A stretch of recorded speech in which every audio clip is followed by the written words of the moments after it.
साथियों नमस्ते।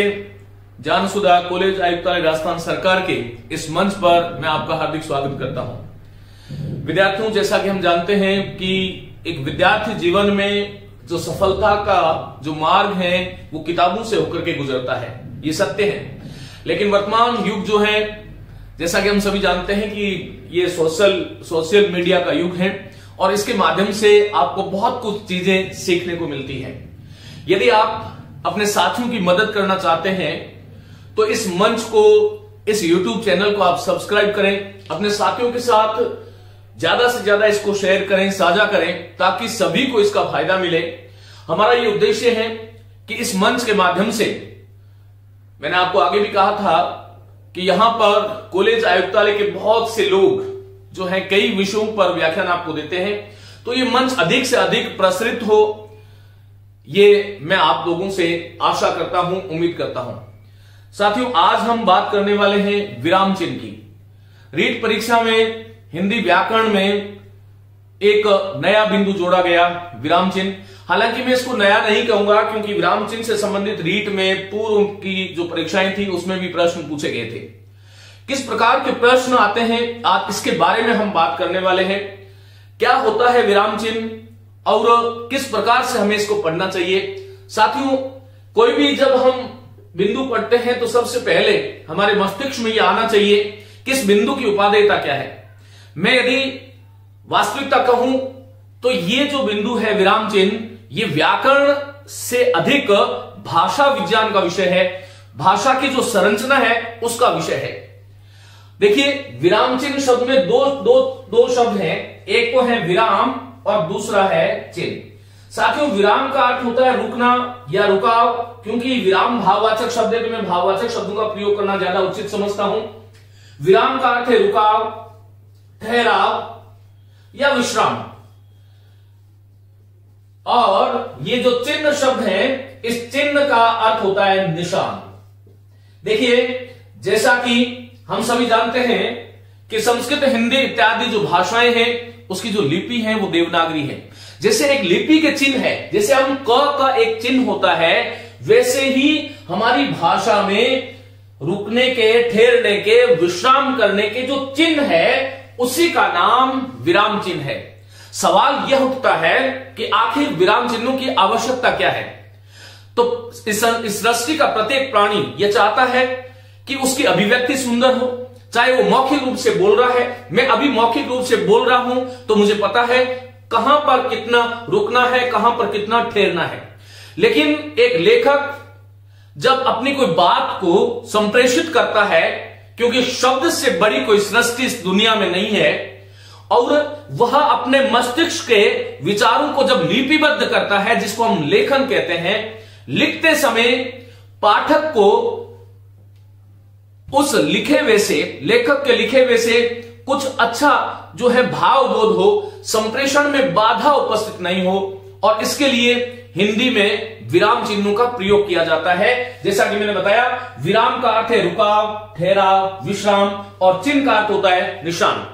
तो मैं एक यदि वाक्य में परिभाषा कहूं तो लिखते समय भाषिक अभिव्यक्ति को या लिखित अभिव्यक्ति को और ज्यादा सशक्त, सुंदर और सहज बनाने के लिए जिन चिन्हों का प्रयोग किया जाता है हिंदी में, उसे हम विराम चिन्ह कहते हैं। साथियों, एक बात आपको ध्यान रखना चाहिए कि विराम चिन्हों की संख्या कितनी है, इस पर आपको नहीं उलझना है। कुछ लोग 20 बोलते हैं, कुछ 22 बोलते हैं, कुछ 13 बोलते हैं, कुछ कहते हैं कि मुख्य विराम चिन्ह 5 ही हैं।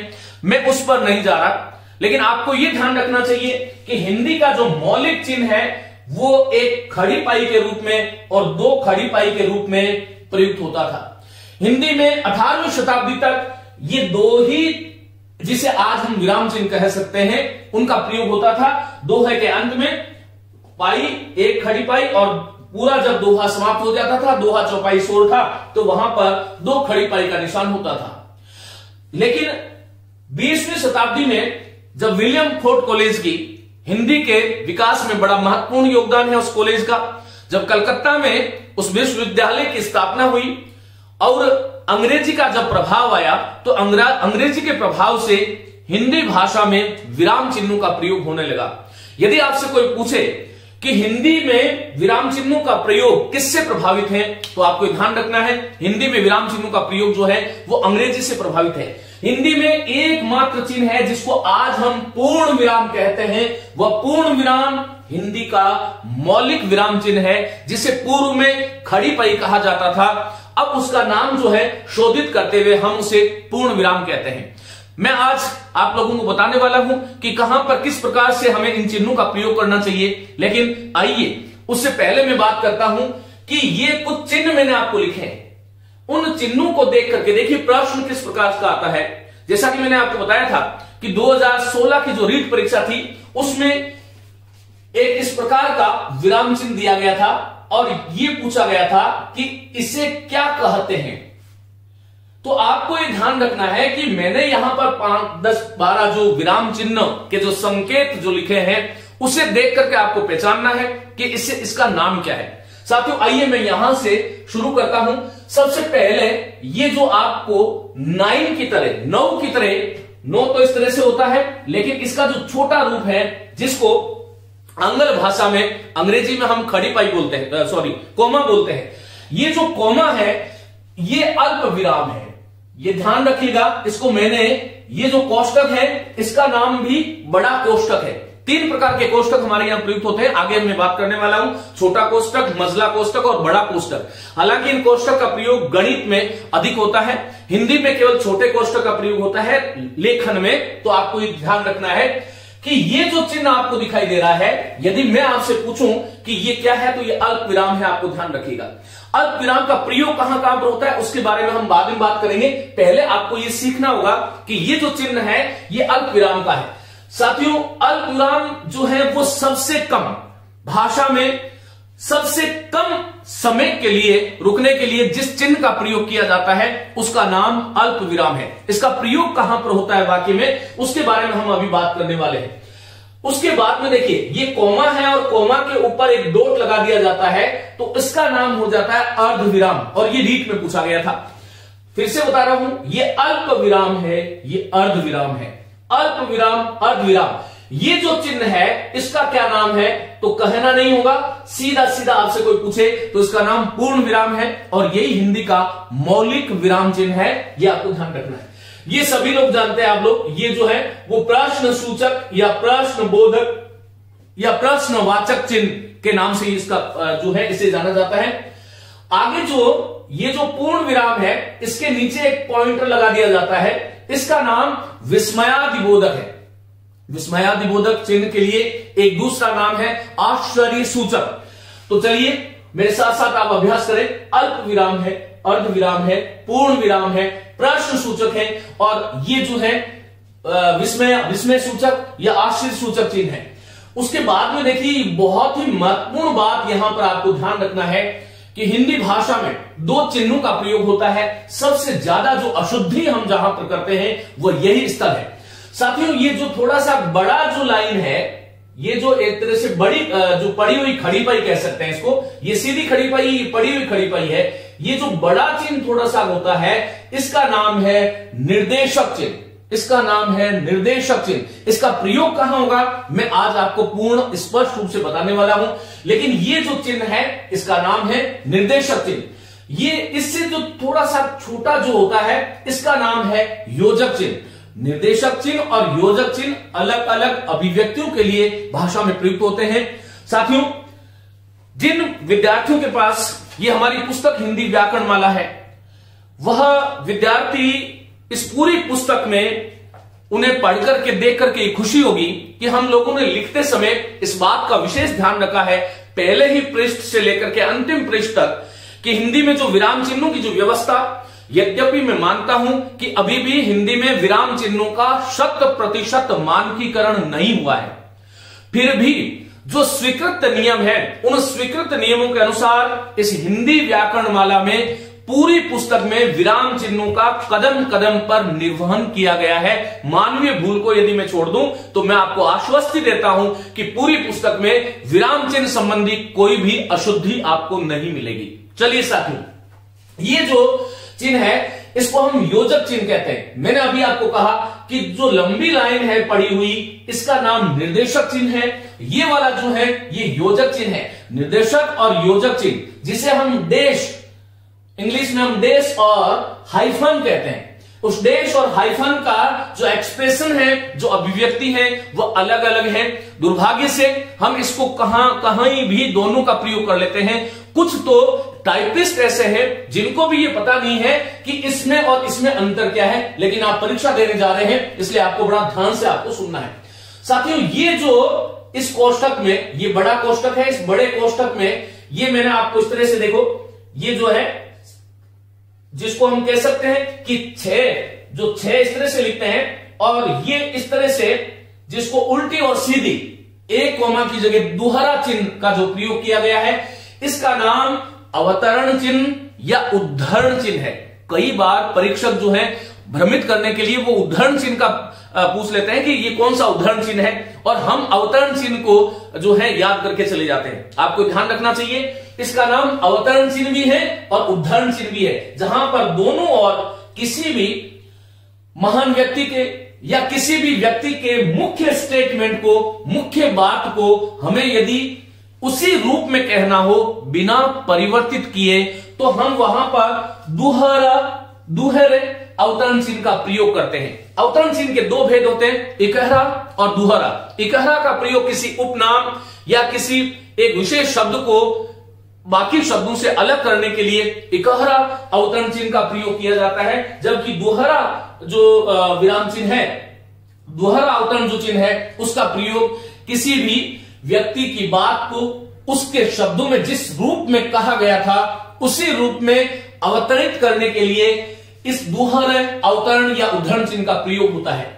साथियों, उसके आगे देखिएगा, ये कोष्टक आपको दिखाई दे रहा होगा, और उसके मध्य देखो, ये आपको समझना होगा कि ये तो जो है जिसको हम डॉट कहते हैं, और आंग्ल भाषा में, अंग्रेजी में पूर्ण विराम के स्थान पर केवल डॉट का प्रयोग होता है, ये डॉट है।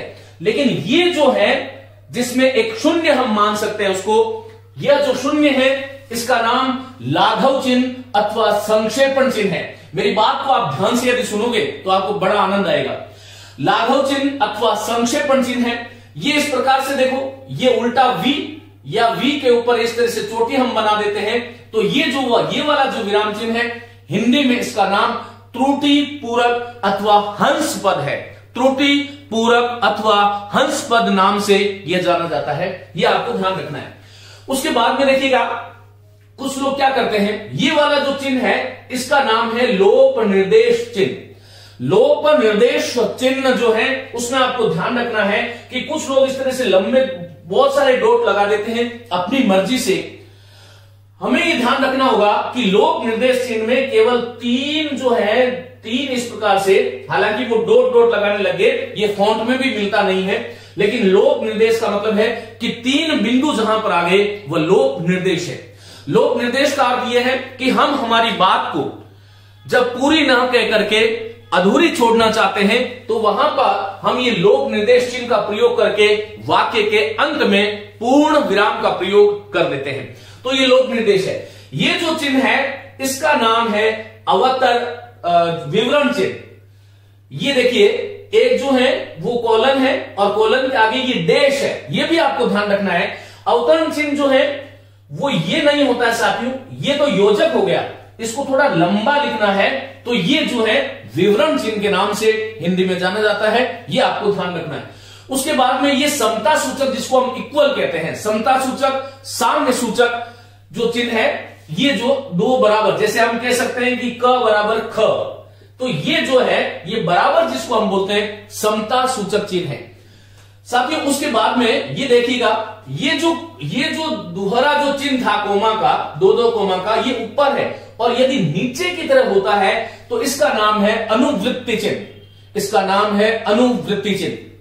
तो ये कुछ मुख्य थे। इसी प्रकार हिंदी भाषा में कुछ और चिन्हों का प्रयोग भी होता है, मैं आपको यहां पर बता देता हूं।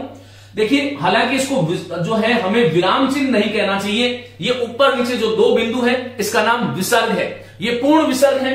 इसी प्रकार ये इस प्रकार के जो है वो अर्ध विसर्ग है, एक तो क और ख से पहले प्रयुक्त होता है, एक प और फ से पहले प्रयुक्त हुआ होता है। जब क और ख से पहले ये अर्ध विसर्ग का चिन्ह है, ये आए तो उसका नाम है जिह्वा मूल्य, और ये प से पहले इस प्रकार ये अर्ध विसर्ग का चिन्ह माना जाता है तो इसका नाम है उपध मानिए। ऐसे आपको ध्यान रखना चाहिए। इसी प्रकार 3 तरह के कोष्टक हैं। ये छोटा कोष्टक है, ये जो है मझला कोष्टक इस तरह से बनता है, और ये बड़ा कोष्टक है। हिंदी भाषा में देवनागरी में ये छोटा कोष्टक ही प्रयुक्त होता है। मझला और बड़ा कोष्टक जो है, मैंने यहां पर बड़ा कोष्टक का प्रयोग किया है आपको समझाने के लिए, लेकिन इसका प्रयोग जो है मैथ्स में होता है, गणित में ही इसका प्रयोग होता है। इसी प्रकार से एक संकेत चिन्ह होता है। संकेत चिन्ह जैसे हम फॉर्म इत्यादि भरते हैं, आवेदन पत्र भरते हैं, तो इस तरह का बॉक्स होता है, उसमें आपको यस और नो का एक चिन्ह होता है। इसको कुछ लोग जो है समझाने के लिए इस प्रकार से, कुछ लोग इस प्रकार का प्रयोग भी कर लेते हैं। तो ये जो है संकेत चिन्ह है। इसी प्रकार किसी बात की पूरी समाप्ति जो हो जाती है, इतिश्री अथवा जो है समाप्ति चिन्ह जो है, वो हम जो है 3 इस तरह से करके जो है 3 चिन्ह, 3 क्रॉस का निशान अथवा फिर जो है 3 बिंदु के निशान जो है हम लगा देते हैं। ये इतिश्री अथवा समाप्ति सूचक चिन्ह है। साथियों, ये जो है एक जो चिन्ह है जिसका नाम है विकल्पक चिन्ह। विकल्पक अर्थात 2 में से एक को चुनना है। तो ये जो खड़ी पाई सीधी होती है, इसको इस तरह से जब हम लगा देते हैं, ये आपको दिखाई दे रहा होगा, तो ये विकल्पक चिन्ह है। ये खड़ी पाई है जिसका नाम पूर्ण विराम है, ये विकल्पक है। 2 में से जब एक को चुनना होता है तब विकल्पक चिन्ह का प्रयोग होता है। उम्मीद है अभी तक की जो कक्षा है, यहां से मैंने आपको कहा कि विराम चिन्हों को पहचानना। सबसे पहली बात तो यह है कि आज का विद्यार्थी भाषा के शुद्ध जो प्रयोग है, शुद्ध जो उच्चारण है, उस पर उसका ध्यान नहीं है। मैं ये जानता हूं बहुत से शिक्षक भी हैं जो शायद ये स्वीकारते ही नहीं है कि भाषा में शुद्धता का, बोलना लिखने की शुद्धता जो है वो कितनी, उसकी कितनी महत्ता है। भाषा का वो सौंदर्य है। यदि भाषा है तो भाषा के माध्यम से हमें ये ध्यान रखना चाहिए कि भाषा में शुद्धता के प्रति हमारा आग्रह होना चाहिए। हम शुद्ध बोले भी, मैं सदैव आपको कहता हूं, और शुद्ध लिखें भी। तो साथियों, ये जो चिन्ह है कुछ, इनको आपको प्रयोग करना है। किस प्रकार होगा वो आगे बात करेंगे। ये जो है अल्प विराम है, ये अर्ध विराम है, ये पूर्ण विराम है, ये प्रश्न सूचक है, ये विस्मय सूचक जिसको आश्चर्य सूचक भी कहते हैं, ये निर्देशक जिसको डेश कहते हैं, ये योजक जो द्वंद्व समास वाले शब्दों के बीच में माता पिता या सहचर शब्दों के मध्य में, या फिर जो है किसी संज्ञा शब्द की जब आवृत्ति हो जाती है तो वहां पर हम इस योजक चिन्ह का प्रयोग करते हैं। ये अवतरण या जो है उद्धरण चिन्ह जिसे हम कहते हैं, इसके 2 भेद हैं। इकेरा जो है उसमें 1 कोमा लगाई जाती है, और दुहरा में 2-2 कोमाओं का प्रयोग होता है किसी कथन के ऊपर। ये जो आप देख रहे हैं इसका नाम लाघव अथवा संक्षेपण चिन्ह है। ये त्रुटिपूर्वक अथवा हंस पद है, ये लोप निर्देश है, ये विवरण चिन्ह है, ये समता सूचक है, ये जो है वो अनुवृत्ति चिन्ह है। तो ये कुछ चिन्हों की बात थी। उम्मीद है यहां से आपको ये चीजें समझ आई होगी। आप लोग अपने जो है रिवीजन करें और एक बार इन चिन्हों को जो है लिख करके ये देखें और याद करें कि कौन कौन से विराम चिन्हों का प्रयोग हिंदी में मुख्यतया होता है। कुछ मैंने और बताए थे आपको।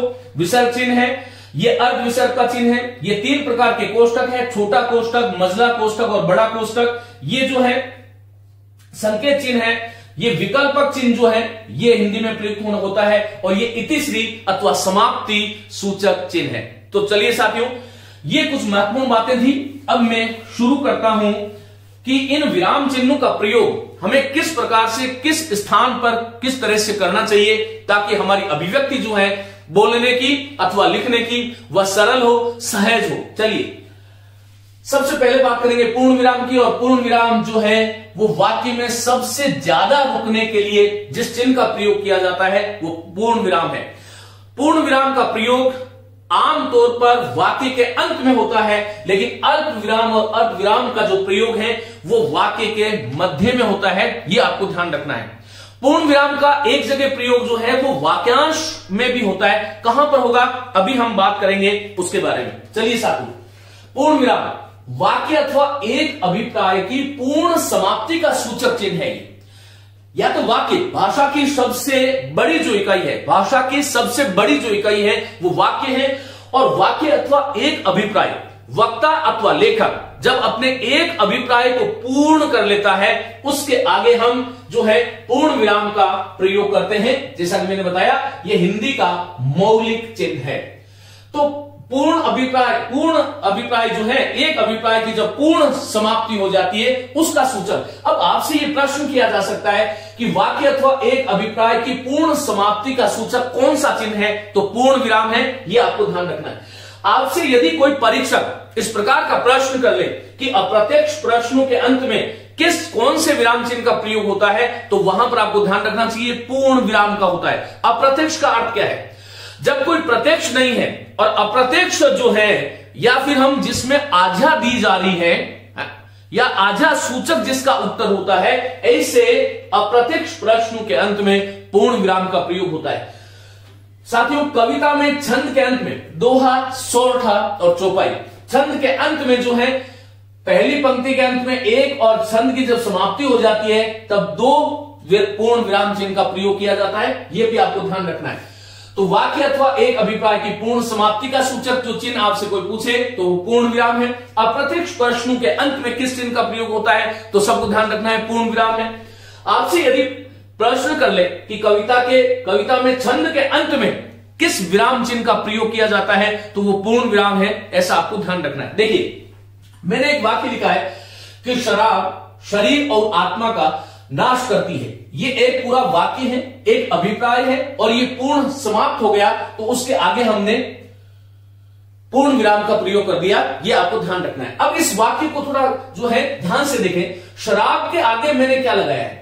शराब और शरीर के मध्य मुझे कुछ थोड़ा सा विराम करना था, थोड़ा सा रुकना था, इसलिए मैं शराब शरीर नहीं बोलूंगा। बोलने की लय यह होनी चाहिए कि शराब शरीर और आत्मा का नाश करती है। साथियों, बोलने की स्टाइल यह होनी चाहिए, यदि आप शिक्षक बनने जा रहे हैं और यदि शिक्षक के रूप में इन कक्षाओं का श्रवण कर रहे हैं, तो आपको ध्यान रखना चाहिए कि शिक्षक का उच्चारण, शिक्षक की अभिव्यक्ति, शिक्षक का जो हस्त संचालन इत्यादि जो है, और जो भंगिमाएं जिसको हम आंगिक चेष्टाएं कहते हैं, वह भी किसी अभिव्यक्ति में बहुत महत्वपूर्ण स्थान रखती है। जब आप कक्षा में जाकर के विद्यार्थी के सम्मुख, छोटे हो या बड़े, उनके सम्मुख जाकर के जब आप अपनी अभिव्यक्ति करोगे, उस वक्त आपको कितने अंगों को हिलाना है, कहां पर रुकना है, कहां पर ठहरना है, कक्षा में किस गति से आपको बात करनी है, यह बहुत महत्वपूर्ण है। तो यह आपको ध्यान रखना है कि यहां पर शराब शरीर के मध्य जो चिन्ह आया है, यह अल्प विराम है, और अल्प विराम का प्रयोग जो है वाक्य में सबसे कम समय के लिए रुकना होता है, तब अल्प विराम का प्रयोग होता है। तो शराब शरीर और आत्मा का नाश करती है, यहां पर अंत में पूर्ण विराम है, बीच में अल्प विराम है। साथियों, किसी व्यक्ति अथवा वस्तु का सजीव वर्णन करते समय वाक्यांशों के अंत में भी पूर्ण विराम चिन्ह का प्रयोग होता है। गद्य की विधाएं होती है। यदि आपसे ये प्रश्न कर ले कि किसी व्यक्ति अथवा वस्तु का सजीव वर्णन करते समय वाक्यांशों के अंत में, अर्थात पूर्ण वाक्य नहीं अपितु वाक्यांश के अंत में किस चिन्ह का प्रयोग होता है, तो पूर्ण विराम का प्रयोग होगा। यह आपको ध्यान रखना चाहिए। मैंने अभी अभी आपको कहा कि वाक्य की समाप्ति पर होता है, लेकिन यदि कोई गद्यांश है, यदि कोई जो है गद्य की कोई भी विधा है, चाहे वो उपन्यास हो, चाहे वो कहानी हो, चाहे वो आत्मकथा हो, गद्य की जो भी विधाएं हैं, उन विधाओं में किसी व्यक्ति अथवा वस्तु का सजीव वर्णन किया जाना है, तो वहां पर हम वाक्यांश के अंत में भी जो है पूर्ण विराम का प्रयोग करते हैं। देखिए, हमने हमारी एक पुस्तक में लिखा है कि गद्य की विभिन्न विधाओं में किसी व्यक्ति या वस्तु का सजीव वर्णन करते समय वाक्यांशों के अंत में पूर्ण विराम का प्रयोग किया जाता है। यथा जैसे मैं किसी व्यक्ति की सौंदर्य का वर्णन कर रहा हूं, तो मैं कहूंगा गोरा रंग, और फिर गोरा रंग के आगे मैं फुल स्टॉप कर दूंगा, गोरा रंग। फिर मैं कहूंगा गालों पर कश्मीरी सेब सी झलक, फिर फुल स्टॉप लगा दूंगा, अर्थात जिसको पूर्ण विराम कहते हैं। नाक की सीध में ऊपर के होंठ पर मक्खी की तरह कुछ काले बाल, फिर मैं पूर्ण विराम का प्रयोग करूंगा। सिर के बाल न अधिक बड़े न अधिक छोटे, फिर पूर्ण विराम का प्रयोग होगा। कानों के पास बालों में कुछ सफेदी, फिर पूर्ण विराम, और पानीदार बड़ी बड़ी आंखें, चौड़ा माथा, फिर फुल स्टॉप जिसे पूर्ण विराम कह रहे हैं, बार बंद गले का लंबा कोट। डॉक्टर वासुदेव नंदन प्रसाद, जिन्होंने आधुनिक हिंदी व्याकरण और रचना लिखी, उन्होंने इस बात को कहा है कि किसी व्यक्ति अथवा वस्तु का सजीव वर्णन करते समय वाक्यांशों के अंत में भी पूर्ण विराम का प्रयोग किया जा सकता है। उम्मीद है पूर्ण विराम का प्रयोग हिंदी में कहां कहां पर होता है, इस बात से आप परिचित हो गए होंगे। चलिए मैं इसको मिटा रहा हूं, आप लोग स्क्रीनशॉट ले लें और हम आगे बात करेंगे कि अल्प विराम का प्रयोग कहां कहां पर होता है। साथियों, इस कक्षा से आपको यह निश्चय करना है, मैं आपसे इतनी आश्वस्ति देता हूं कि मेरे मुख से कोई भी अप्रामाणिक शब्द 99% नहीं निकलता है, यह आपको ध्यान रखना है। तो आप इस कक्षा के बाद आपकी जिंदगी में विराम चिन्ह संबंधी कोई शंका नहीं होनी चाहिए। हालांकि अनंत ज्ञान है, अनंत शास्त्र है, ज्ञान की कभी समाप्ति नहीं होती, ज्ञान की कभी इतिश्री नहीं होती, लेकिन फिर भी आपकी परीक्षा के लिए जितना महत्वपूर्ण है, मैं प्रयास करता हूं कि आप लोगों के साथ उस बात को महत्वपूर्ण या एक प्रभावशाली ढंग से मैं रखूं। साथियों, अल्प विराम जैसा कि मैंने कहा, कोमा को कहा जाता है। अल्प विराम का प्रयोग हमें कहां कहां पर करना चाहिए। पहली बात है कि दो से अधिक समान स्तरीय पद, दो से अधिक समान स्तरीय पद है, व्यधिकरण नहीं है, समान स्तरीय यदि पद है अथवा पदबंध है, संज्ञा पदबंध हो, विशेषण या क्रिया पदबंध हो या क्रिया विशेषण पदबंध हो, तो दो से अधिक समान स्तरीय पदों में कौन से विराम चिन्ह का प्रयोग किया जाएगा, आपसे कोई पूछे तो अल्प विराम है। इन बातों को आपको भली भांति समझना होगा। आपसे कोई पूछ ले कि दो से अधिक समान स्तरीय पदों अथवा पद, देखो ये जो चिन्ह है इसका नाम विकल्पक चिन्ह है, जो मैंने आपको बताया था, अथवा उपवाक्यों में पृथकता दर्शाने हेतु अल्प विराम का प्रयोग किया जाता है। फिर से पढ़ रहा हूं, दो से अधिक समान स्तरीय पदों, विकल्पक का चिन्ह है, पद बंधु अथवा उपवाक्यों में पृथकता दर्शाने हेतु किस चिन्ह का प्रयोग किया जाता है, तो आपका उत्तर होना चाहिए अल्प विराम। साथियों, इसका उदाहरण बिहारी, निकुंज और प्रणव पढ़ रहे हैं। जब वाक्य में एक से अधिक संज्ञाओं का प्रयोग किया जाता है, मैंने कहा राम, श्याम, घनश्याम सब मेरे भाई हैं, तो मैं यदि लिख रहा हूं राम, श्याम, घनश्याम और बिहारी मेरे मित्र हैं, यदि मैं ऐसे बोल रहा हूं तो ये वाक्य अशुद्ध है। विराम चिन्हों के कारण भी वाक्य अशुद्ध हो जाता है, यह आपको ध्यान रखना है। तो ये समान स्तरीय शब्द है, राम, फिर श्याम, फिर घनश्याम, लेकिन यहां पर जो और से पहले आपको अल्प विराम का प्रयोग नहीं करना है, यह आपको ध्यान रखना है। मैं यहां पर दो जगह अल्प विराम का प्रयोग करूंगा, राम, श्याम, घनश्याम और बिहारी मित्र हैं। अब साथियों, बिहारी, निकुंज और प्रणव पढ़े, बिहारी के आगे मैंने अल्प विराम का प्रयोग किया, लेकिन और के आगे अल्प विराम का प्रयोग नहीं करना चाहिए। यह हमारा कौशल है। मनुष्य हर वक्त सीखता है, हर दिन सीखता है, और सीखने की भूख उसकी कभी मिटनी नहीं चाहिए। जीवन के अंदर यदि आपको शिक्षक बनना है, जीवन पर्यंत सीखने का भाव जिसके अंदर रहता है, साथियों वही वस्तुतः शिक्षक है। एक बार सरकारी नौकरी लगने के बाद में कुछ शिक्षक जो पुस्तकों से व्यामोह हो जाते हैं, मुख मोड़ लेते हैं, वह वस्तुतः शिक्षक नहीं है, व्यवसायी है, व्यापारी हैं, जिनको अपनी जिंदगी के अंदर कोई एक स्टेज चाहिए था और उसके बाद में समाज को क्या देना है, राष्ट्र के प्रति उसकी क्या जिम्मेदारी है, विद्यार्थियों के प्रति उसकी क्या जिम्मेदारी है, उससे वह विमुख हो जाते हैं।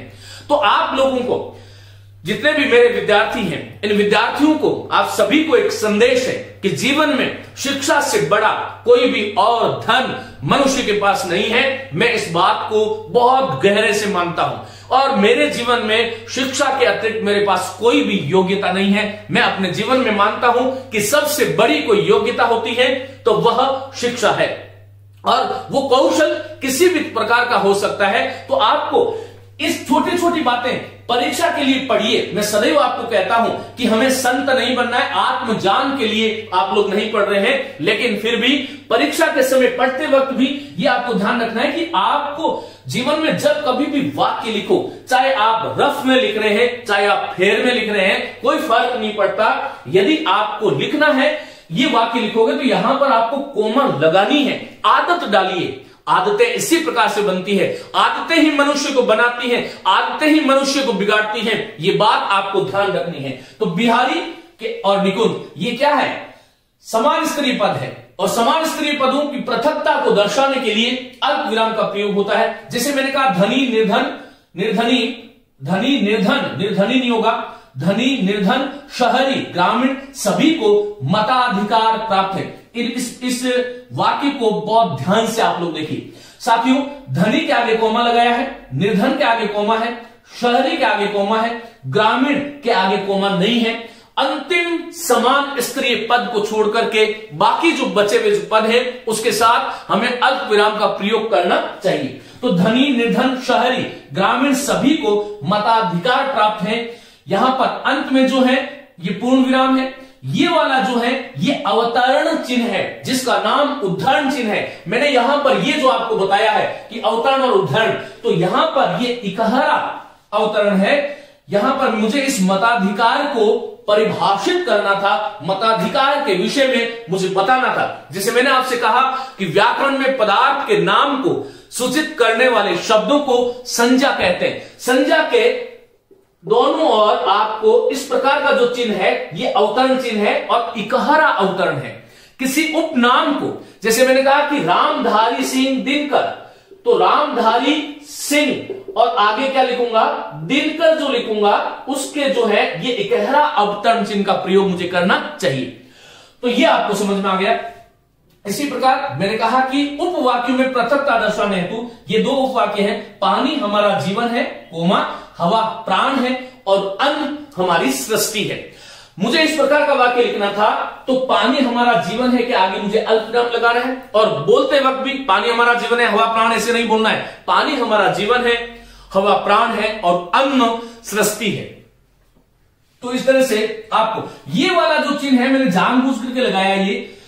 ये जो 3 डॉट मैंने लगाए हैं ये आपको दिखाई दे रहे होंगे, वो ये जो है लोप निर्देश, जो मैं इसको कह रहा हूं, मतलब मैंने आगे लिखा नहीं है, लोप का निर्देश कर दिया है। विद्यार्थी स्वयं में इस बात को देख ले। कुछ साथियों का आग्रह है कि सर जो है स्मार्ट बोर्ड पे पढ़ाइए। साथियों मेरे पास जितनी भी सुविधा है, जिस रूप से, क्योंकि मैं एक शिक्षक हूं और शिक्षक के पास जितनी सुविधाएं होती है, इन कक्षाओं का कोई शुल्क आपसे नहीं है, होगा भी नहीं कभी जिंदगी के अंदर, ये ध्यान रखिएगा। मैं चाहता हूं कि मेरा युवा वर्ग जो है प्रेरित हो, वह जीवन के अंदर कुछ बड़ा काम करे, अपने स्वप्न को साकार करे, यही मेरा सबसे बड़ा शुल्क है। तो मेरे पास जैसी भी व्यवस्थाएं सुविधाएं जो है उसके अनुरूप में काम करता हूं, यह आपको ध्यान रखना है। दूसरा, यदि आप इसको YouTube के माध्यम से देख रहे हैं तो अब आप जो है मोबाइल स्क्रीन पे यदि आप देख रहे हैं तो उसको आप फुल स्क्रीन करके देखें, आपको ये समझ में आ जाएगा। तो इस तरह से आपको ध्यान रखना है। चलिए साथियों, अल्प विराम का एक तो ये हो गया, 2 से अधिक समान स्तरीय पदों, पदबंधों अथवा उपवाक्यों में पृथकता दर्शाने हेतु हमें अल्प विराम का प्रयोग करना चाहिए। बिहारी, निकुंज और प्रणव पढ़ रहे हैं। धनी निर्धनी शहरी ग्रामीण सभी को मताधिकार प्राप्त है, मैं आपको बता चुका हूं। पानी हमारा जीवन है, हवा प्राण है, और अन्न सृष्टि है। अब ये दूसरा नियम अल्प विराम का फिर आ गया है कि वाक्य के मध्य में, ये बहुत महत्वपूर्ण चीज है, इसको आपको रटना नहीं है बल्कि सीखना है। रटोगे तो भूल जाओगे, और इससे प्रेम के साथ यदि सीख लोगे तो परीक्षा में भी पास हो जाओगे, और व्यक्तित्व भी आपका जो है उन्नत होगा, विशाल होगा। वाक्य के मध्य में आना चाहिए। वाक्य के मध्य में यदि अब, तब, वह, यह, कि, सो, या, तथा इत्यादि क्या है, ये संबंध सूचक योजक पदों का लोप हो अथवा अभाव, लोप या अभाव में लुप्त अव्यय से पहले अल्प विराम का प्रयोग किया जाना चाहिए। यदि कोई परीक्षक आप लोगों से यही लाइन लिख करके पूछे कि वाक्य के मध्य में अब, तब, वह, यह, कि, सो, या, तथा इत्यादि संबंध सूचक योजक पदों के लोप या अभाव में लुप्त अव्यय से पहले किस विराम चिन्ह का प्रयोग किया जाता है, तो अल्प विराम का प्रयोग वहां पर किया जाता है। यह आपको ध्यान रखना है। देखिए, जैसे मैंने कहा कि जब राम आया श्याम सो रहा था, मैंने यहां पर कोमा लगाई है जिसको हम अल्प विराम कह रहे हैं। जब राम आया श्याम सो रहा था, किसका लोप हुआ है, तब का। मैं यही कह रहा हूं कि वाक्य के मध्य में अब, तब, यह, वह, कि, सो, या, तथा इत्यादि संबंध सूचक योजक पदों का लोप या अभाव हो लोप हो अथवा अभाव हो तो लुप्त अव्यय से पहले जो है हमें अल्प विराम का प्रयोग करना चाहिए। इस वाक्य में जब राम आया तब श्याम सो रहा था, तब का लोप कर दिया तो मैंने बीच में अल्प विराम लगा दिया। यह आपको ध्यान रखना है। मैंने कहा कि जो उपहार आपने भेजा था, आगे मैंने था के आगे जो है अल्प विराम का प्रयोग किया है, मुझे मिल गया है। किसका लोप हुआ है? वह का लोप हुआ है। इसी तरह साथियों मैंने आपसे कहा कि श्याम ने कहा कि, तो की से पहले आपको जो है श्याम ने कहा कि से पहले आपको अल्प विराम का प्रयोग करना चाहिए। इसी प्रकार सो का प्रयोग हो गया, या का प्रयोग होगा, तथा इत्यादि। राम आएगा या श्याम जाएगा, तो या से पहले यदि इसका लुप्त है तो वहां पर हमें अल्प विराम का प्रयोग करना चाहिए। तो साथियों इस तरह से ये जो अल्प विराम जो चिन्ह है उसके बारे में हमने बात करी। आइए अल्प विराम के बारे में कुछ और चीजें भी हमें जाननी चाहिए। अभिवादन जब हम करते हैं, अभिवादन के अंत में आपको अल्प विराम का प्रयोग करना चाहिए। जैसे मैंने कहा कि मेरे मित्र अपना ध्यान रखें, अपना ध्यान रखें। तो साथियों ये मेरे मित्र के आगे जो है मुझे कुछ रुकना है, कुछ क्षण भर के लिए रुकना है, तो मेरे मित्र। इसी प्रकार जब हम पत्र इत्यादि लिखते हैं, चाचा जी, मामा जी, पिताजी इत्यादि को लिखते हो, तो उस अभिवादन में वहां पर अभिवादन के आगे आपको अल्प विराम अर्थात कोमा का प्रयोग अवश्य करना चाहिए। उसके बाद में समापन, जब आप जैसे कुछ प्रार्थना पत्र इत्यादि लिखते हैं और वहां पर जैसे भवदीय लिखते हैं, तो भवदीय के आगे जो है इस प्रकार से आपको अल्प विराम का प्रयोग करना चाहिए, बहुत आवश्यक है। हिंदी की ये पूर्णता है, ये केवल और केवल विराम चिन्ह की बात नहीं है। अभिव्यक्ति की दृष्टि से यदि मैं किसी शब्द को अशुद्ध लिख रहा हूं और जो गलती मानी जाती है वही गलती विराम चिन्ह के अभाव में मानी जानी चाहिए। इसकी महत्ता को आपको समझना होगा, स्वीकारना होगा, सीखना होगा, और यदि आपको अच्छा लगे तो ये जो मेरा व्याख्यान है उसको अपने साथियों तक उनकी मदद होगी, वहां तक आप इसको पहुंचाएं। तो भवदीय शब्द के आगे तो समापन। इसी प्रकार जब हम पता लिखते हैं किसी का पता, जैसे मैंने कहा, देखिए मैंने लिखा है कि 65A, तो A के आगे जो है ये मकान नंबर है, हाउस नंबर जिसे हम कहते हैं, उसके आगे हमें कोमा लगाना। शक्ति भवन, फिर हमें अल्प विराम, जयपुर, दिल्ली, और इसके आगे जो है पूर्ण विराम का प्रयोग भी होना चाहिए। ये लेखन की सही विधि है, आपको ध्यान रखना होगा। तो अभिवादन में यदि आपसे कोई पूछ ले, अभिवादन में, समापन में, पता, दिनांक आदि में सम्मान सूचक अभिवादन के बाद में हिंदी में किस चिन्ह का प्रयोग किया जाता है, तो साथियों अल्प विराम का प्रयोग किया जाता है। जैसे मैं कह रहा हूं पूज्य चाचा जी, एक तो जी का प्रयोग जो है एक साथ नहीं करना चाहिए। जो शब्द है उस शब्द के आगे, क्योंकि वो सम्मान सूचक शब्द है, शब्द के साथ में शब्द की जोड़ने की परंपरा देवनागरी लिपि में नहीं है, ये आपको समझना होगा। मैंने कहा पूज्य चाचा जी, तो यहां पर चाचा जी के आगे मैं अभिवादन कर रहा हूं, अल्प विराम लगाना होगा। भवदीय समापन का सूचक है। हाँ, जब दिनांक लिखते हैं, जैसे आज की दिनांक है 28 जनवरी 2021, तो 28 जनवरी लिख करके और उसके आगे जो है ये अल्प विराम का प्रयोग करेंगे, फिर 2021 और आगे फुल स्टॉप का, जिसे हम पूर्ण विराम कहते हैं, उसका प्रयोग हमें करना चाहिए। एक पढ़ा लिखा आदमी किस प्रकार से लिखता है, ये योग्यता विराम चिन्हों के माध्यम से ही आ सकती है। इसलिए मैंने कहा था कि ये हिंदी का बहुत ही महत्वपूर्ण एक प्रकरण है, जिसे हमें हृदय से स्वीकार करना चाहिए। जब माध्यमिक शिक्षा बोर्ड ने इस बिंदु को इस परीक्षा में सम्मिलित किया, मुझे बड़ी खुशी हुई कि विराम चिन्ह एक बहुत बड़ी महत्व आवश्यकता है भाषा की। भाषा के साधक को उसे जानना चाहिए, समझना चाहिए, सीखना और सिखाना चाहिए। अभिवादन, समापन, पता, दिनांक आदि में सम्मान सूचक अभिवादन के बाद में अल्प विराम का प्रयोग होना चाहिए। साथियों एक और महत्वपूर्ण बात आपको ध्यान रखना चाहिए, यदि आपसे कोई यह कहता है कि उद्धरण से पहले हिंदी में किस विराम चिन्ह का प्रयोग किया जाता है, तो उद्धरण से पहले अल्प विराम का प्रयोग किया जाता है। जैसे मैंने कहा कि बाल गंगाधर तिलक ने कहा, बाल गंगाधर तिलक ने कहा, अब कहा के आगे आपको ये अल्प विराम, स्वतंत्रता मेरा जन्मसिद्ध अधिकार है। स्वतंत्रता, अब यहां पर जो है ये उद्धरण चिन्ह है, और उद्धरण में भी दोहरा उद्धरण चिन्ह है। पूरा वाक्य नहीं लिख रहा हूं, समझ लेना। मैं ये कह रहा हूं कि उद्धरण से पहले हमें अल्प विराम का प्रयोग करना चाहिए, इस बात को आपको जानना है। जैसे मैंने बोला, रमेश बोला आज रमेश बोला पृथ्वी गोल है। अब रमेश ने नहीं बोला था पृथ्वी गोल, तो किसी और ने बोला था, लेकिन मैं आपको समझाने के लिए कह रहा हूं कि किसी का भी उदाहरण जब हम देते हैं, कोटेशन जब हम देते हैं, उदाहरण में तो ये चिन्ह आ जाता है जिसको मैंने आपको सिखाया था, ये दोहरा अवतरण या उद्धरण चिन्ह कहते हैं। लेकिन अवतरण या उद्धरण चिन्ह देने से पहले आपको अल्प विराम का प्रयोग अवश्य ही करना चाहिए, आपको ये ध्यान रखना है। साथियों, ये और एक बहुत महत्वपूर्ण बात है जो हमें जाननी चाहिए। आप इसका स्क्रीनशॉट लेते रहे, मैं जैसे जैसे आगे बढ़ रहा हूं वैसे वैसे इनको मिटा रहा हूं। अब देखिए, मैंने आपको कहा उद्धरण से पहले कौन से चिन्ह का प्रयोग होगा, तो अल्पविराम का होगा। इसी प्रकार दो शब्द युग्म, ये ध्यान रखना, एक साथ आने पर अंतिम शब्द युग्म के अतिरिक्त शेष रहे शब्द युग्म के मध्य अल्प विराम का प्रयोग होता है। जैसे मैंने कहा कि जीवन में सुख दुख, हानि लाभ, यश अपयश मिलता रहता है। अब यहां पर ये जो वाक्य हैं, ये वाक्य साथियों यदि मैं देखूं तो संरचनात्मक दृष्टि से ठीक है, लेकिन विराम चिन्ह के सम्यक प्रयोग न होने के कारण ये वाक्य व्याकरणात्मक दृष्टि से असंगत हो गया, अशुद्ध हो गया।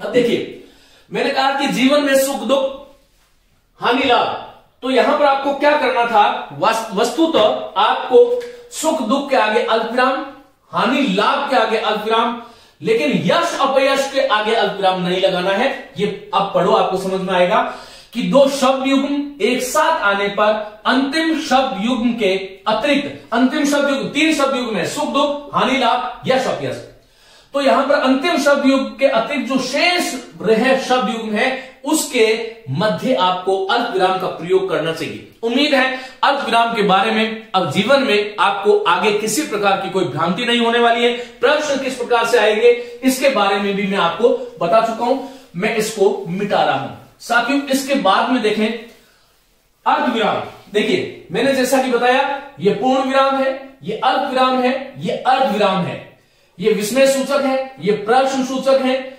ये जो है ये त्रुटि अथवा हंस सूचक है, ये एक और बीच में शायद उधर हम रह गए हैं, ये उपविराम का चिन्ह है। चलिए उसके बारे में आगे बात करेंगे। तो अर्ध विराम कैसा होता है आप जानते हैं, ऊपर एक जो पॉइंट होता है और नीचे कोमा का प्रयोग होता है, तो वो अर्ध विराम है। अर्ध विराम के बारे में आपको ध्यान रखना चाहिए कि जब अल्प विराम से कुछ ज्यादा और पूर्ण विराम से कुछ कम रुकने की आवश्यकता हो, उस वक्त वाक्य के मध्य में अर्ध विराम का प्रयोग किया जाता है। जैसे मैंने कहा, आलस्य मनुष्य का शत्रु है, इससे दूर रहो, तो ये दो वाक्य थे। अब इनके मध्य मुझे अल्प विराम से कुछ अधिक रुकना था। मैंने कहा आलस्य मनुष्य का शत्रु है, यहां पर ये आपको चिन्ह देख रहे हैं, अर्ध विराम है, इससे दूर रहो, तो साथियों यहां पर अर्ध विराम का प्रयोग होगा। दूसरा ये सिद्धांत है अर्ध विराम का कि यदि खंड वाक्य का आरंभ, बहुत महत्वपूर्ण बात बताने जा रहा हूं, बहुत ध्यान से आपको सुनना है। यदि खंड वाक्य का आरंभ, मेरा कहने का मंतव्य तात्पर्य यह है कि जितने भी हमारे जो सरल, संयुक्त और मिश्र वाक्य, सरल में तो ऐसा कुछ होता नहीं है, संयुक्त और मिश्र वाक्य वस्तुतः जो है और संयुक्त वाक्य जो है, उनके खंड वाक्य जिसमें हम एक आधार वाक्य, आश्रित वाक्य जिसको कहते हैं, खंड वाक्य का आरंभ यदि वर्ण शब्द से हो, किंतु से हो, परंतु से हो, क्योंकि, इसलिए, तो भी इत्यादि से हो, तो वहां पर हमें अर्ध विराम का प्रयोग करना चाहिए। जैसे मैंने एक वाक्य लिखा है, मैं आज अवश्य आता, यहां पर किंतु है, किंतु से पहले मुझे अर्ध विराम का प्रयोग करना चाहिए। यदि कोई भी व्यक्ति आपसे ये पूछता है कि हिंदी के वाक्यों में वरन, किंतु, परंतु, क्योंकि, इसलिए, तो भी इत्यादि से पहले किस प्रकार के चिन्ह का प्रयोग करना चाहिए, तो अर्ध विराम का प्रयोग आपको करना है। मैंने कहा विरोध, तो मैंने अब दूसरा वाक्य एक और लिखा है कि मैंने उसे बार बार कहा, अर्ध विराम, परंतु वह नहीं रुका, तो परंतु से पहले, किंतु से पहले, वरन से पहले, लेकिन से पहले, क्योंकि से पहले, इसलिए से पहले, तो भी से पहले अर्ध विराम का प्रयोग करना चाहिए। और जैसा मैंने आपको कहा था कि आरंभ से लेकर के अंत तक हम लोगों ने यह ध्यान रखा है कि हिंदी व्याकरण माला में विराम चिन्हों की दृष्टि से कुछ स्तरीकरण किया जाए, और यह बहुत आवश्यक है। हिंदी की दृष्टि से हमें किसी एक मानक बात पर रुकना होगा। मैं मानता हूं कि अभी भी विराम चिन्ह को लेकर के कुछ विद्वानों में मतभेद है, लेकिन उस मतभेद को मैं आपको सुना करके आपको संदेह में डालना नहीं चाहता। उम्मीद है जो पढ़ा रहा हूं यहां से परीक्षा में आपके आ जाएगा। तो साथियों, अब देखिए अर्धविराम की बात हुई। दूसरा, पहला क्यों हो गया कि दो जैसे समान वाक्य हैं, इस जो है इसको आलस्य मनुष्य का शत्रु है, इससे दूर रहो। यदि खंड वाक्य का आरंभ वरन, किंतु, परंतु, क्योंकि, इसलिए, तो भी से हो रहा है, तो उससे पहले अर्धविराम का प्रयोग होना चाहिए। फिर आगे एक नियम और आया है कि विरोधपूर्ण कथनों को अलग करने के लिए हमें अर्धविराम का प्रयोग करना चाहिए। यदि आपसे परीक्षक पूछता है कि हिंदी में विरोधपूर्ण कथनों को अलग करने के लिए किस विराम चिन्ह का प्रयोग किया जाता है, तो आपको ध्यान रखना चाहिए अर्धविराम का प्रयोग किया जाता है। कैसे? जैसे मैंने कहा गांधी जी नहीं रहे, यहां पर मैंने ये अर्धविराम का प्रयोग किया है, और आगे मैं कहूंगा वे अमर हो गए।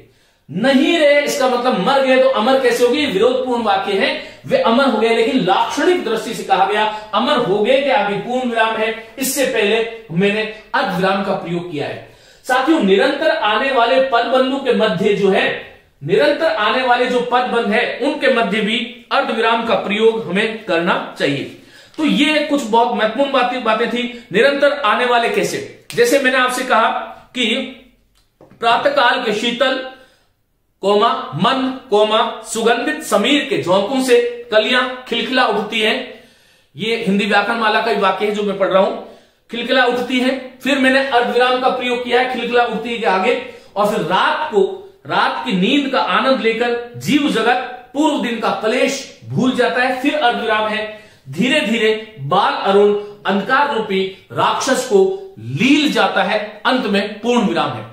तो इसका मतलब क्या हुआ कि निरंतर आने वाले जो पदबंध है उसके मध्य भी हमें किसका प्रयोग करना चाहिए? अर्धविराम का प्रयोग करना चाहिए। उम्मीद है ये चीजें आपको समझ में आई होगी। मैं इसको मिटा रहा हूं, आप लोगों ने स्क्रीनशॉट ले लिया होगा। चलिए, तो अभी तक हमने 3 जो कि बहुत महत्वपूर्ण चिन्ह है, बाकी बहुत सरल सीधी सीधी बातें हैं। अब हम बहुत थोड़ा जो है जल्दी इन बातों को करेंगे।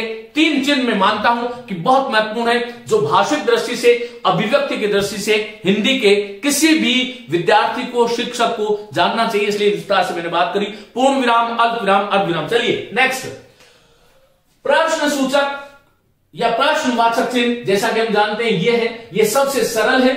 आपको केवल इतना ही ध्यान रखना है कि वाक्य में कौन, कब, कितना, कैसे, किस प्रकार से, किस तरह से, किस लिए इसका प्रयोग हो। कौन, क्या, कब, कितना, कैसे। देखो ये लोक निर्देश चिन्ह है, 3 चिन्ह लगा दिया, इसका मतलब आगे मैंने लिखना नहीं चाह रहा था।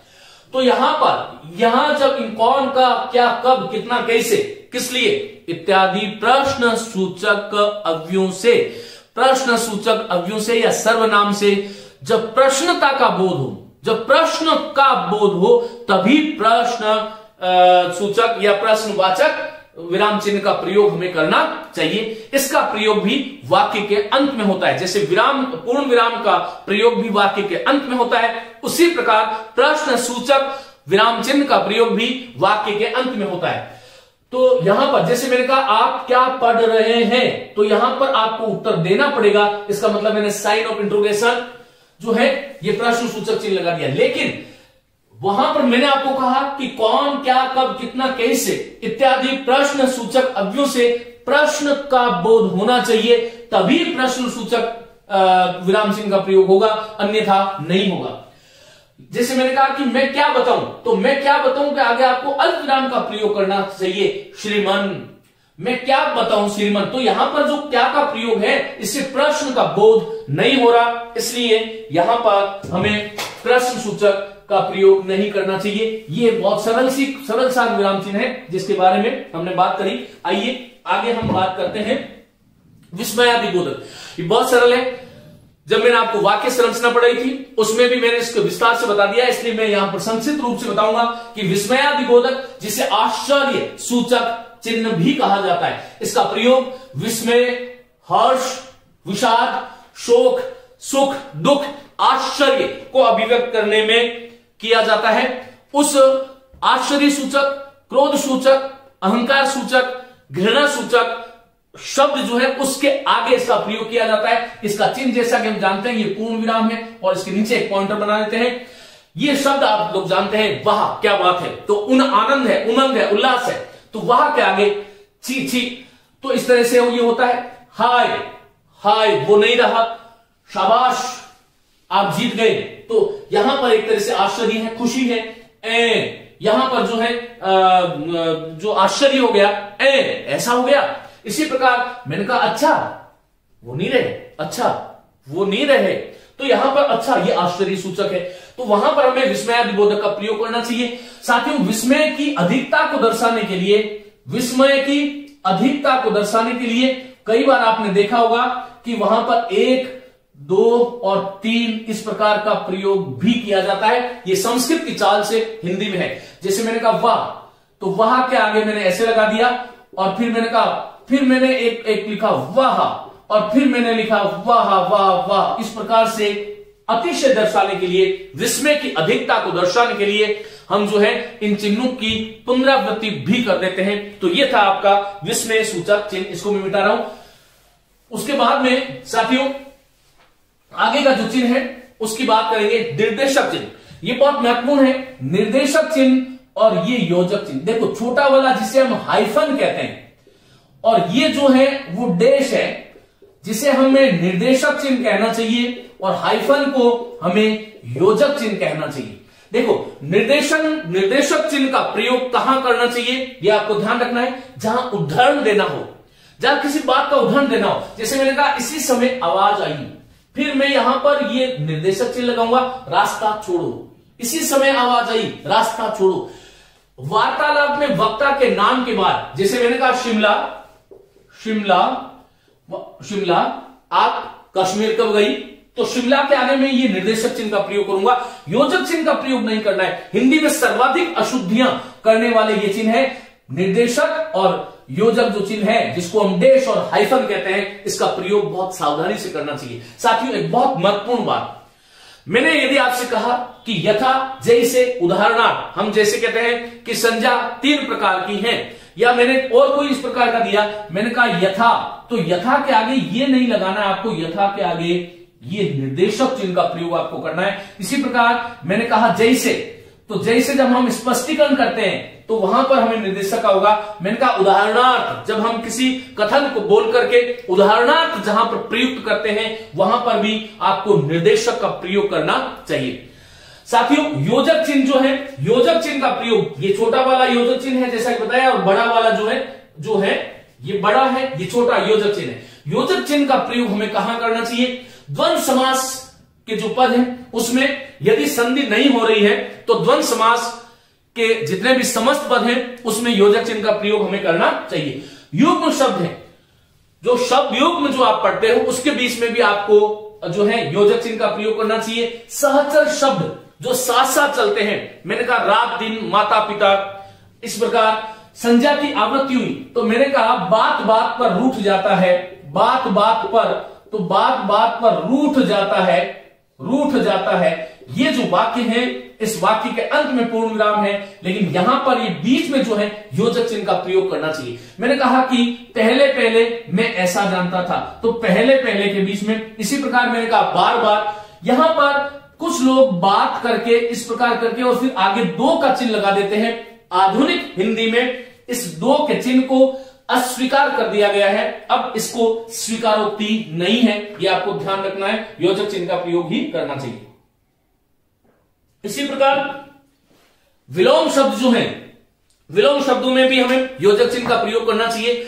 यदि किसी शब्द के बीच में यदि कोई अर्थ की भ्रांति हो, जैसे मैंने कहा भूतत्व, यदि मैंने ऐसा बोल दिया तो ये गड़बड़ है। यहां पर देखो, यहां पर मैंने बोला है भू और तत्व, भू का तत्व, यहां पर मुझे ये भूतत्व भूत का भाव है, और ये भू तत्व, भू भूमि को कहते हैं, उसका जो तत्व है वो भू तत्व है। इस प्रकार या संबंध तत्पुरुष में जहां पर अर्थ की भ्रांति हो सकती है वहां पर हमें इस योजक चिन्ह का प्रयोग करना चाहिए। तो साथियों ये कुछ बहुत महत्वपूर्ण बातें थी जिसके बारे में मैंने आपको बताया। बाकी के चिन्ह के बारे में आपको बता चुका हूं। उपविराम एक चिन्ह होता है, उपविराम, उपविराम जो है उसका चिन्ह जो है आपको ध्यान रखना है। देखो ये ऐसे होता है विसर्ग की भांति, लेकिन विसर्ग तो कहां लगता है, जैसे मैंने बोला अतः, जैसे मैंने बोला दुख, मैंने बोला प्रातः, इस प्रकार जो है विसर्ग का प्रयोग होता है। लेकिन इसका प्रयोग वाक्य में मूल बात को लिखने से पहले इसका प्रयोग किया जाता है। जैसे मैंने कहा चंद 3 है, चंद 3 है। अब इसमें यहां पर नहीं लगाना है, थोड़ा सा स्पेस देते हुए यहां पर आपको इसका प्रयोग करना है। इसी प्रकार जैसे मैंने कहा कि इस विषय में सुझाव निम्नांकित है, इस विषय में सुझाव निम्नांकित है, तो है के जस्ट बाद नहीं लगाना है, यहां पर लगाना है। ये आपको स्पेस आपको देना आना चाहिए, तो इसे हम उपविराम कहते हैं। ये आपको ध्यान रखना है। साथियों इसके आगे निर्देशक चिन्ह की बात हो गई, योजक चिन्ह की बात हो गई। एक चिन्ह जिसके बारे में मैंने आपको कहा था ये रहा लाघव चिन्ह। लाघव चिन्ह का प्रयोग कहां होना चाहिए, जहां पर कोई बड़ी बात और प्रसिद्ध बात को जब हमें संक्षिप्त रूप से कहना हो तो वहां पर हमें लाघव चिन्ह का प्रयोग करना चाहिए। जैसे हम प के ऊपर इस तरह से लिखते हैं तो पंडित का जो संक्षिप्त रूप है, संक्षेपण चिन्ह भी इसीलिए इसका नाम है पंडित है। इसी प्रकार ड के आगे इस प्रकार डॉक्टर कर देते हैं। इसी प्रकार BBC इस प्रकार जो हम लिखते हैं, तो यहां पर हमें इस लाघव चिन्ह का प्रयोग करना चाहिए। तो साथियों ये बहुत महत्वपूर्ण बातें थी जिसके बारे में हमें जानना चाहिए। इसी प्रकार आप लोग जानते होंगे स्व के आगे यहां पर ऐसे लगा देते हैं तो ये स्वर्गीय हो जाता है। इसी प्रकार इंजीनियर लिखते हैं तो इंजीनियर ऐसे करके और यहां इस तरह से लिख देते हैं। चिकित्सक के लिए ची लिख करके इस तरह से लिख देते हैं। संयुक्त राष्ट्र संघ तो संयुक्त राष्ट्र और संघ, लेकिन ध्यान आपको ये रखना चाहिए कि ये प्रसिद्ध होना चाहिए। ऐसे नहीं कि किसी भी व्यक्ति के लिए आप कर दो जिसको दुनिया जानती है उसी रूप में आपको करना चाहिए। जैसे मैंने कहा पाठ्यक्रम मूल्यांकन समिति, तो पाठ्यक्रम मूल्यांकन समिति। इसी प्रकार इसका बहुत एक सुंदर उदाहरण है, कृपया पृष्ठ उल्टें, तो तो कृपया पृष्ठ उल्टें। ये लाघव चिन्ह का प्रयोग भी हमारे हिंदी में होता है। इसी प्रकार अवतरण या उद्धरण चिन्ह जो है उसके बारे में हम बात करते हैं। साथियों एक चिन्ह है अवतरण या उद्धरण चिन्ह। अवतरण अथवा जिसका नाम उद्धरण चिन्ह है, ये एक तो होता है इकहरा। इकहरा जो है उसमें आपको ध्यान रखना है, ये इकहरा है। और एक होता है दुहरा, जहां पर ये आपको मैं बता चुका हूं सीधा 6 और ये जो 9, इस प्रकार यहां बीच में। अब इकहरा का प्रयोग कहां होता है, किसी का उपनाम है यदि हमें बताना हो, जैसे भारतेंदु हरिश्चंद्र। इसी प्रकार मोहनदास करमचंद गांधी। आपको उपनाम के रूप में आपको किसी को बताना हो तो वहां पर इकहरा जो है अवतरण चिन्ह का प्रयोग होता है। किसी के उपनाम, किसी लेख, कविता, समाचार पत्र, पत्रिका, पुस्तक के शीर्षक आदि को उद्धृत करते समय भी हमें इकहरा का प्रयोग करना चाहिए। जैसे मैंने कहा गीता एक धार्मिक पुस्तक है, इसको मौज करना, गीता एक धार्मिक पुस्तक है, धार्मिक पुस्तक है। इसी प्रकार मैंने कह दिया कि व्याकरण में पदार्थ के विषय में विधान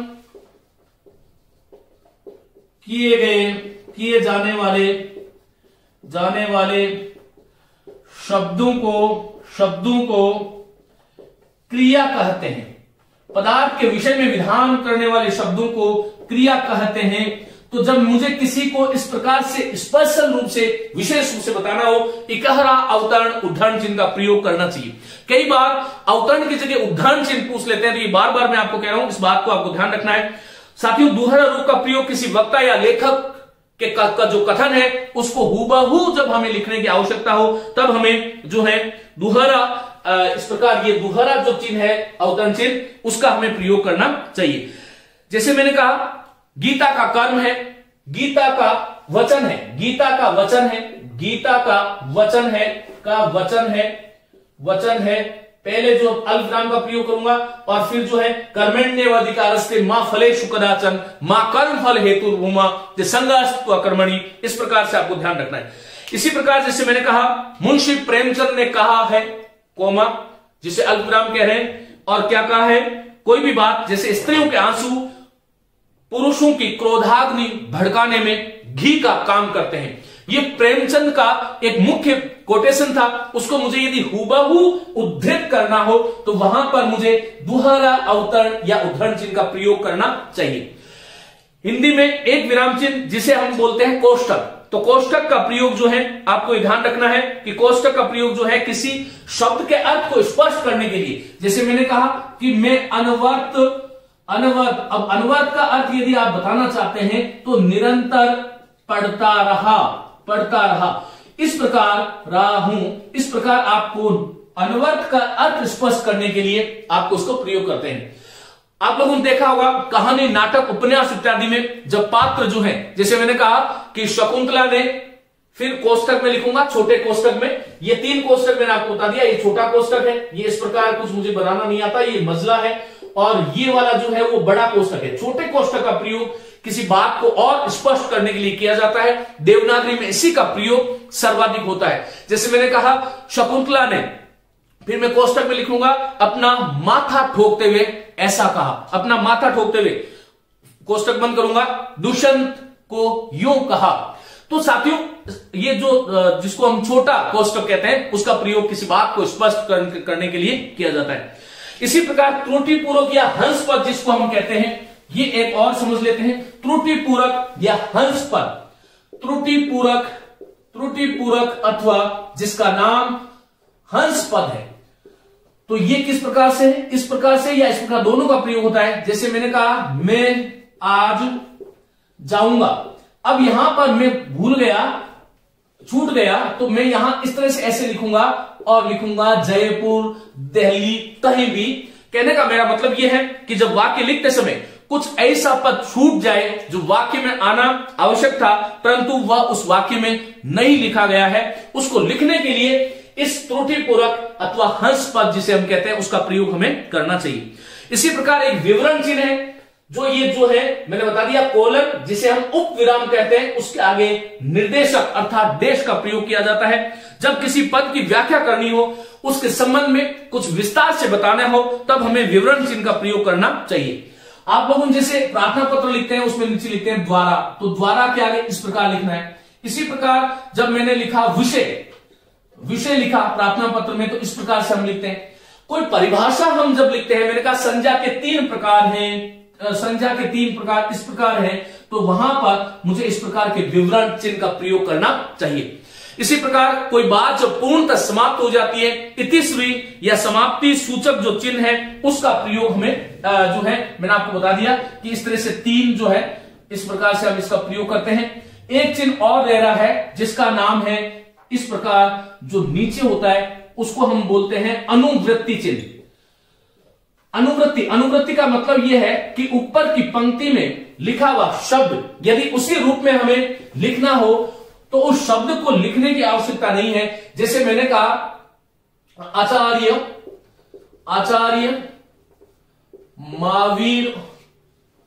महावीर प्रसाद द्विवेदी। अब मैं दूसरी लाइन में लिख रहा हूं आचार्य हजारी, फिर प्रसाद मुझे लिखना नहीं है, द्विवेदी। तो ये जो चिन्ह है इसी का नाम अनुवृत्ति चिन्ह है, ये आपको ध्यान रखना चाहिए। अनु अर्थात पीछे, ऊपर वाली पंक्ति के पीछे उसी रूप में जब आपको बात कहनी होती है तब अनुवृत्ति चिन्ह का प्रयोग करना चाहिए। साथियों ये आज की कक्षा थी। मैंने मेरी तरफ से पूरे प्रयास से, पूरे मनोयोग से आप लोगों के साथ में जो भी मेरे पास था और जितना जरूरी था, जितना आवश्यक था, उसके बारे में मैंने बात करी। मेरी बहुत बहुत शुभकामनाएं। आप जाते जाते ये ध्यान रखें, ये अल्प विराम है, ये अर्ध विराम है, ये पूर्ण विराम है, ये प्रश्नवाचक है, ये विस्मय सूचक है, ये निर्देशक है, ये योजक है, ये उद्धरण या अवतरण चिन्ह है, इकारा और दोहरा, ये लाघव चिन्ह है, ये त्रुटिपूर्वक हंस पद है, ये लोप निर्देश है, ये विवरण चिन्ह है, ये समता सूचक है और ये अनुवृत्ति चिन्ह है। मेरी खूब शुभकामनाएं। खूब आनंद के साथ पढ़ें, मजे के साथ पढ़ें, शिक्षा से प्रेम करें। मनुष्य जन्म मिलना बहुत दुर्लभ है और मनुष्य जन्म के साथ में यदि आपको शिक्षा भी मिलती है और शिक्षा प्राप्त करना बड़े सौभाग्य की बात है। हंसते हंसते कीजिए अपने साथियों के साथ। यदि आपको ये कक्षा अच्छी लगी है तो अवश्य शेयर करें, साझा करें। मेरी बहुत बहुत शुभकामनाएं। धन्यवाद।